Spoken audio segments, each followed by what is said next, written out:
doing and how it works. So without further ado, I'll go ahead and welcome you to the stage. All right, I'll double check. Okay. All right, it's on now. Okay, thank you very much. So I am with the Idaho National Laboratory. How many of you guys are familiar with the Idaho National Laboratory? Okay, so it seems like a lot of you. All right, perfect. Don't have to go into explaining everything. But again, we are focusing mainly on the research side and trying to apply some of the different pieces of science that oftentimes industry can't or won't do. All right, what can we actually do to provide a service and get it back out to industry partners? So today, I'm going to be walking through the OT environment using the CyOTE methodology. All right, I'll be walking through a demo of an emulated compressor station. We have a compressor station that has been emulated. It's not trying to copy anything in particular. We're not using very specific, Schweitzer, PLCs or anything like that. We're just using a emulated environment to have it be easily accessible and something we can actually hit pretty easily. Afterwards, we're going to running through an adversary emulation platform as well called Caldera, going through an attack on what a compressor station would look like and seeing what would happen if we were to turn the safety sports off and then maximize the turbine and making the downside pressure increase and increase until a pipe begins to burst. Okay. Once we do that, we also are going to look at the tools to show what could we have seen if we were running predictive tools. What could we have known beforehand if we actually had things that were running to predict? Oftentimes in OT, we build into resiliency. It's really good, but we always assume we're going to get hit. We assume that eventually someone's going to get through. So what can we do to make sure the downtime is as low as possible and the impact is not as bad? But how many months and how long is it until we know that an attack has even happened? That's what we're going to be talking about today. So I'll start off introducing the MITRE ATT&CK ICS, just an overview really quickly of what that looks like. It's a framework, a grammar for discussing how a attacker uses their behavior inside of your system. So starting with something like initial access and going all the way through to impact. Afterwards, I'll discuss a little bit about the emulated environment that we created for that compressor station so that we can actually do this demo and the test. And then I'll be going into the tools we used to run this demo and the test. The first being Caldera, which is the adversary emulation platform. This is something that anyone else can use as well, but they have many different scripts that can run. Very basic. We're not trying to create zero-day malware here.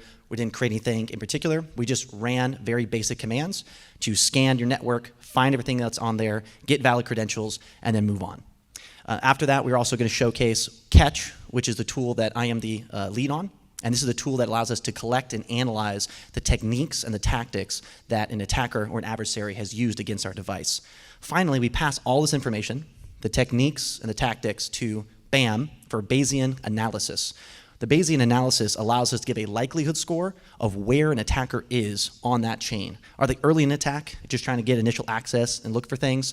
Are they in the middle of the attack? They've established some persistence. They actually have something ready to go. Are they late in the attack? They're about to pull the trigger and cause an impact. And finally, what does that impact look like? Is it a loss of control, or is it going to be damage to property? I'll go through the results of that demo, and then I'll go ahead and take some questions at the end. Okay, so CyOTE. We spent a bit of time when we first started this program many years ago just going through the historical data, many different attacks that we saw, and what was it that we could have seen before the impact occurred. Oftentimes, people will just live on your device for months at a time. And what we saw is that before the impact happened, before the attack, before the damage occurred, there were 13 unique adversarial behavior associated with those attacks and 150 observable events over the course of 185 days.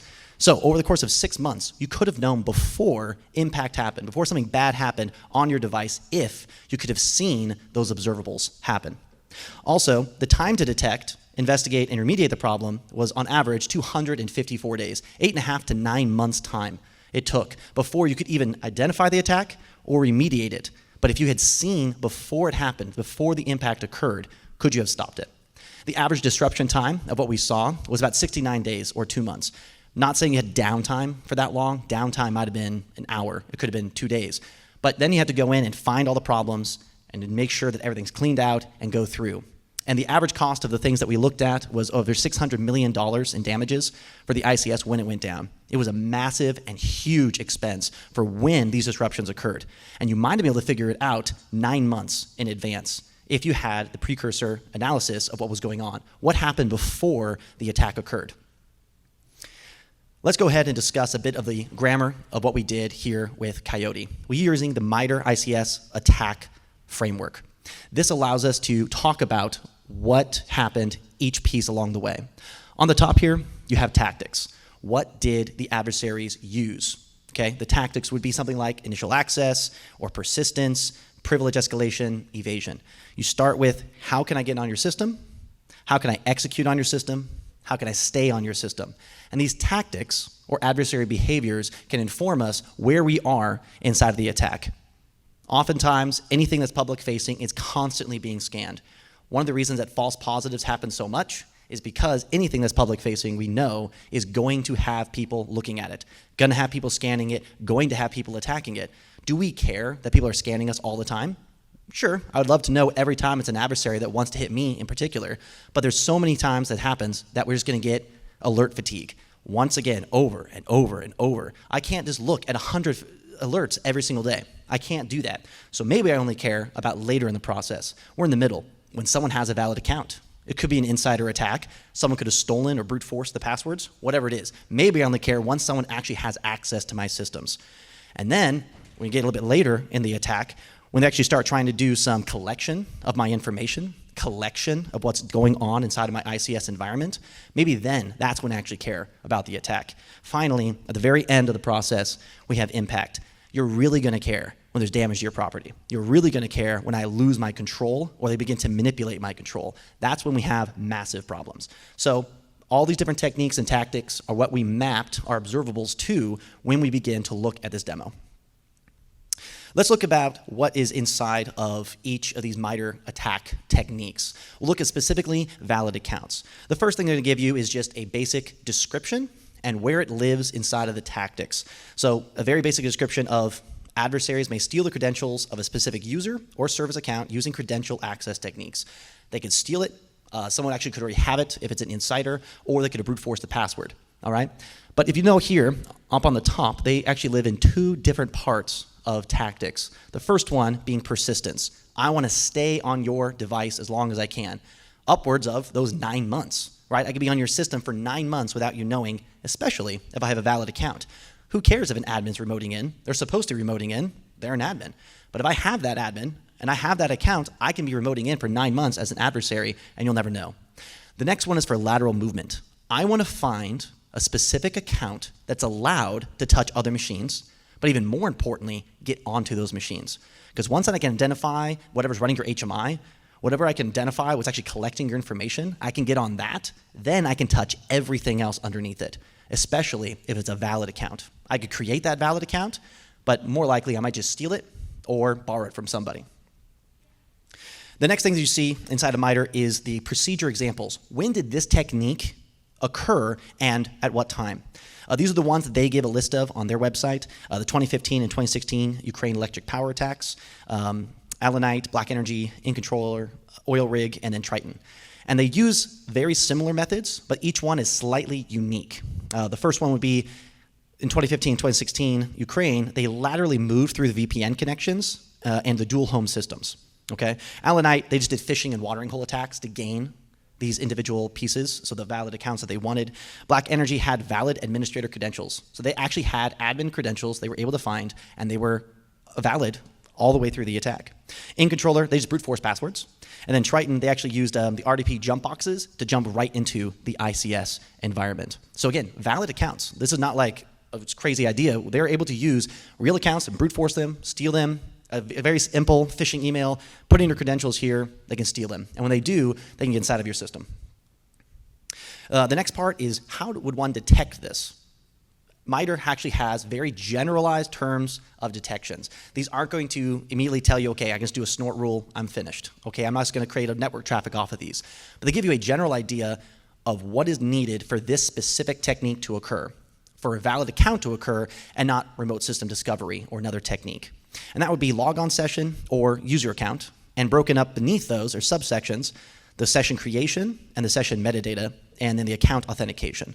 The first one on logon session would be the behavior that may abuse credentials of existing accounts. So most of the time, this user has been on their own personal laptop, they have on their personal machine, and all of a sudden, they start doing a bunch of random scans. and they start doing a bunch of random reach outs, and they're doing behavior that is abnormal. They could be abusing existing credentials in an abnormal way.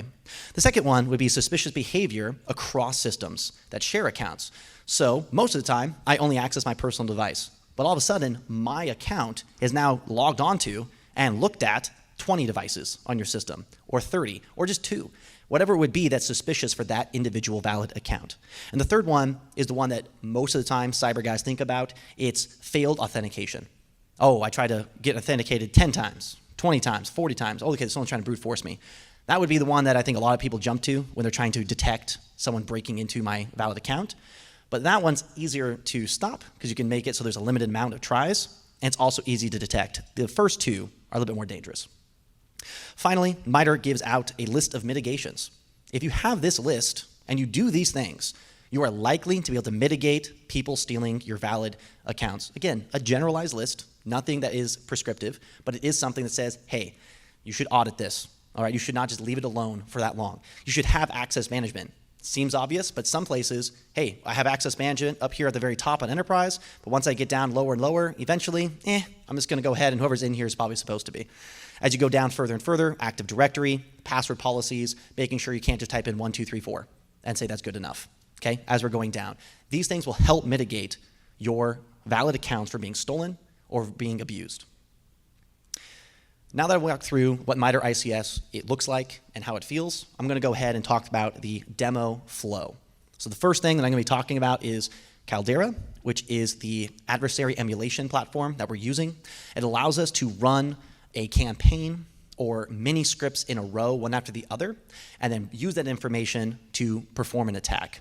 The first thing Caldera does is it's going to go out, scan the whole system, try and find credentials. It's going to look at ARP. It's going to go through and try and find what is on the system. Is it an HMI? Is it engineering workstation? What ports are open? Identify things. Once it has that key information, it's then going to go through and try and get more additional information on PLCs below it using point and tag identification. It's going to go find the values. Where are the safety controls?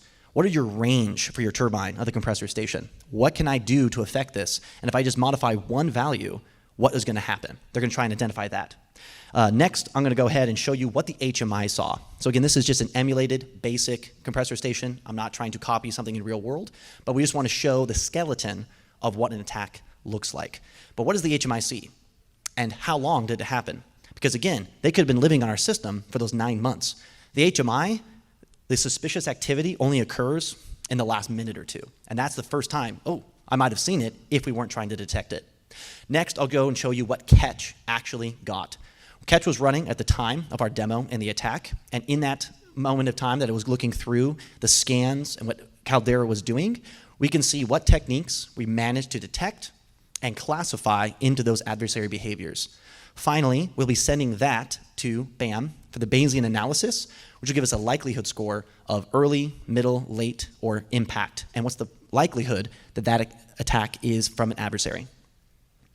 So the first thing here, I pulled this from Caldera, the screen itself, as we were running the scripts. The first thing it did is it starts viewing the admin shares and trying to discover any antivirus programs that are on the device and the system. The domain controller failed. We didn't actually have one on this one because we were just trying to make it as basic as possible.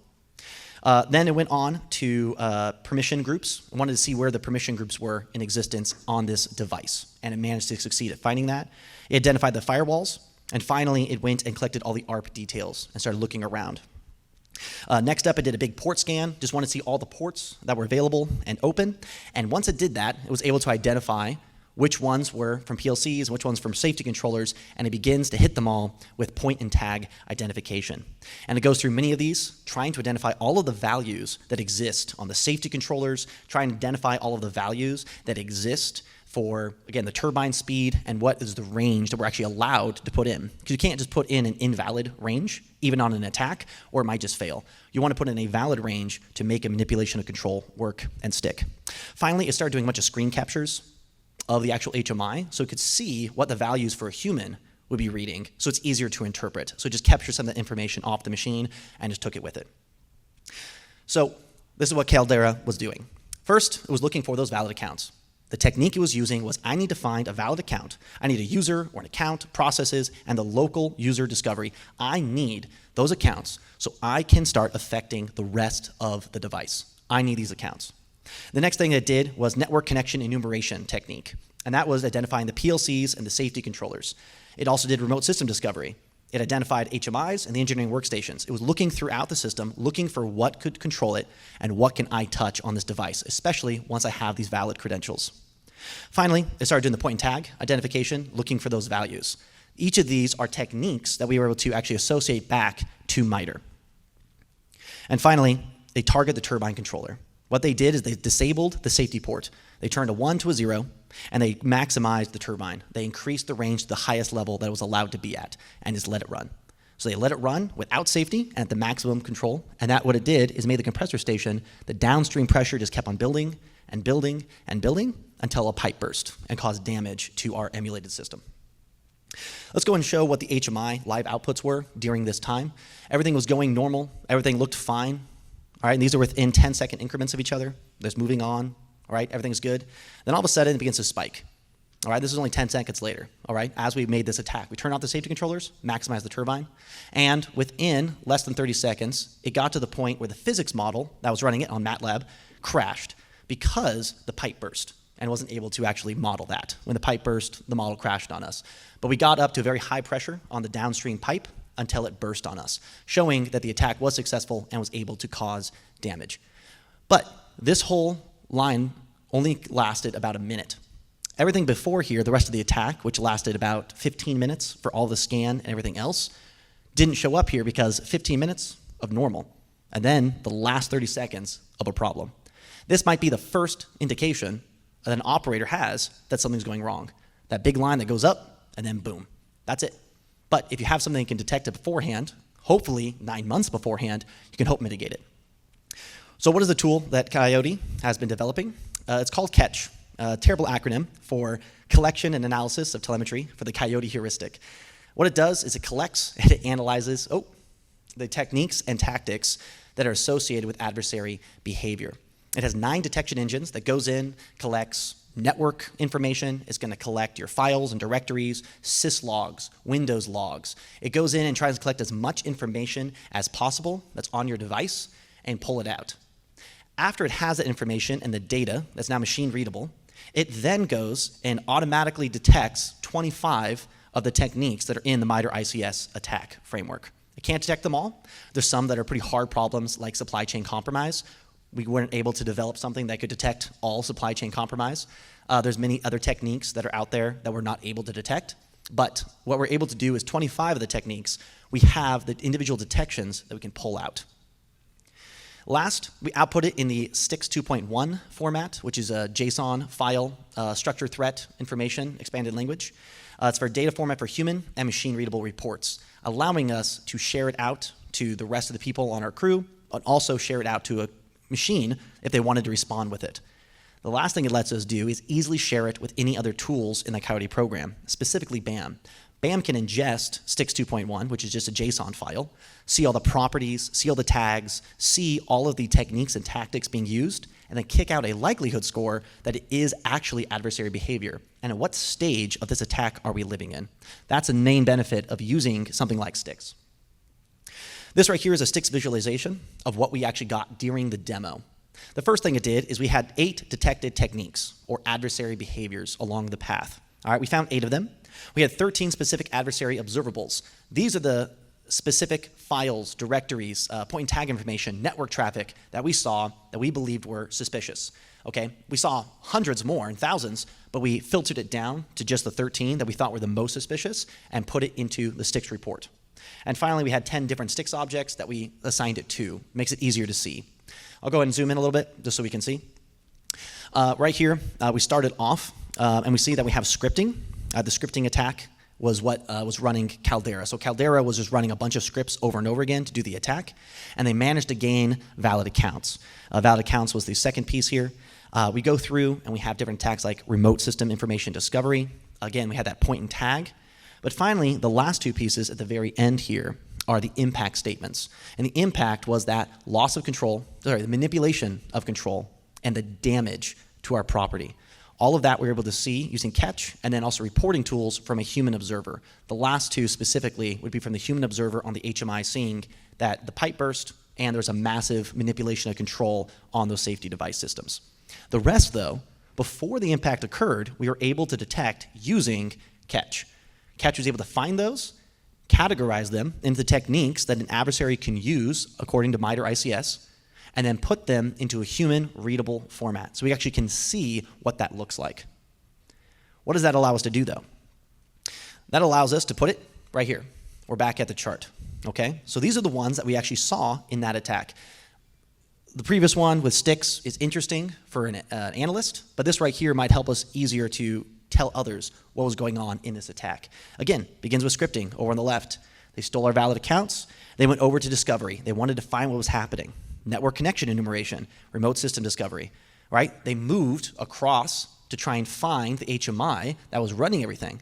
And once they moved, they got to the monitor process state and the point and tag identification. They wanted the values they could change. They wanted to know what was going to be the biggest impact and attack on that device. There were other pieces along this chain, other techniques that Caldera used that we did not manage to detect. Other tools would have, ours did not. And finally, it got to the manipulation of control where they spiked the pressure and the damage to property when the pipe burst. Along this chain, you can have many different impacts, such as theft of operational information. We didn't detect them stealing it, but they may have. Maybe the main goal wasn't ever to damage the property. Maybe it was just to get values off of everything. And that would have been the main goal, the theft of the operational information. But in this case, the main goal was to damage the property by bursting the pipe. And that was the impact from start all the way to the end using the CyOTE. The next step that we're going to show is the Bayesian attack model. So we sent all the information, we gathered it all up, we now know the techniques and the tactics the adversary used. So what? We see it all the time. We have early attacks, we get lots of alerts, all these problems. What do we do about it? What can we have? That's what Bayesian attack model attempts to accomplish. It goes through and gives you a probability or likelihood that an attack is occurring, the early, middle, late, or the impact stage of the attack. So as we're actually going along, you'll see that when we had the scripting event go on, it spiked the early detection and the middle detection. But it wasn't to the point yet where we're going to alert you, because the default for early is at a 40%. We assume that you're constantly being bombarded with early attacks. People are scanning your network all of the time. Usually an initial attack is happening at all times if you have anything that's public facing. So the default is at 40. I'm not going to alert you at 40. There's no point. Yeah, it's spiked up to 70. We're still not absolutely sure. There's going to be a lot of false positives. Okay? And the first thing that actually spikes is the middle of an attack. And the middle of the attack is when we started noticing suspicious behavior of a valid account. This valid account started doing things that it wasn't supposed to. Why are you acting this way? And that's when it spiked the middle of the attack. And we actually showed up an alert. That orange triangle right there, the alert, is because it breached the percentage of the likelihood that we want to alert you on something's going on in your system. Take a look at it. And it was until later on when we started doing remote system discovery and we started doing the network enumeration that the early stages of the attack said, yeah, now we're actually sure we're in early and middle. And then it was even later when someone started trying to manipulate the control that we knew we were in the late and then impact. And they both happened at the same time. When we saw that manipulation of control and we say, whoa, something's going on in our system, we are now in the late stage of an attack, it's happening. And that last piece where it jumps up to 100% was when the pipe burst. Everything else is staying pretty low, right? We don't have absolute likelihood that this is occurring, or it's breaching the thresholds, except impact. We know for a fact that something burst, and we know for a fact something was damaged. But everything else technically didn't actually have to be an adversary. This could just be a mistake. It doesn't actually have to have been someone who broke into our system. We just have a lot of suspicious techniques, a lot of adversary behavior that we're seeing. So this is the likelihood it was caused by an adversary.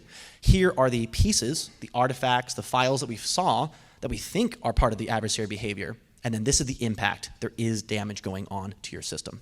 That's what Bayesian attack model attempts to strive for, is giving you the likelihood that what we've discovered is actually something real and not just another false positive. So what were the results that we had here? Well, we verified that the catch tool can integrate inside of an emulated system. We're successfully able to detect MITRE ICS techniques, classify them inside of our compressor station that we had. We were able to integrate catch into BAN. have the techniques and tactics, go out, and then go ahead and put them inside of that likelihood score with BAM. They can inform us. The next thing we did is, in coordination with Sandia, who is nice enough to give us this emulated environment, we were able to validate the physics model. They used MATLAB, and they had different pieces, and as we were going, we managed to destroy their physics model. We managed to damage the compressor station just by doing a cyber event. Okay? They didn't design it just to fail. They designed it to run as intended, and when the safety got turned off and we managed to increase the pressure on the pipe, eventually it burst. So we validated the physics model is capable of reacting and responding to cyber attacks. This allows us to have real-world scenarios. It doesn't mean that we are cloning or having someone that's perfectly matched with Schweitzer or any other pieces that we have. This is just for testing. But it does allow us to enable safe, repeatable tests of different attacks and different detection methods on the system. With that, I'll go ahead and we can open it for any questions you guys have. I threw up a bunch of names and titles because I talked about a lot here, and I think that people are going to forget how many acronyms we have going on. So if you have any questions on any of this or anything else you'd like to talk about, I can take your questions now.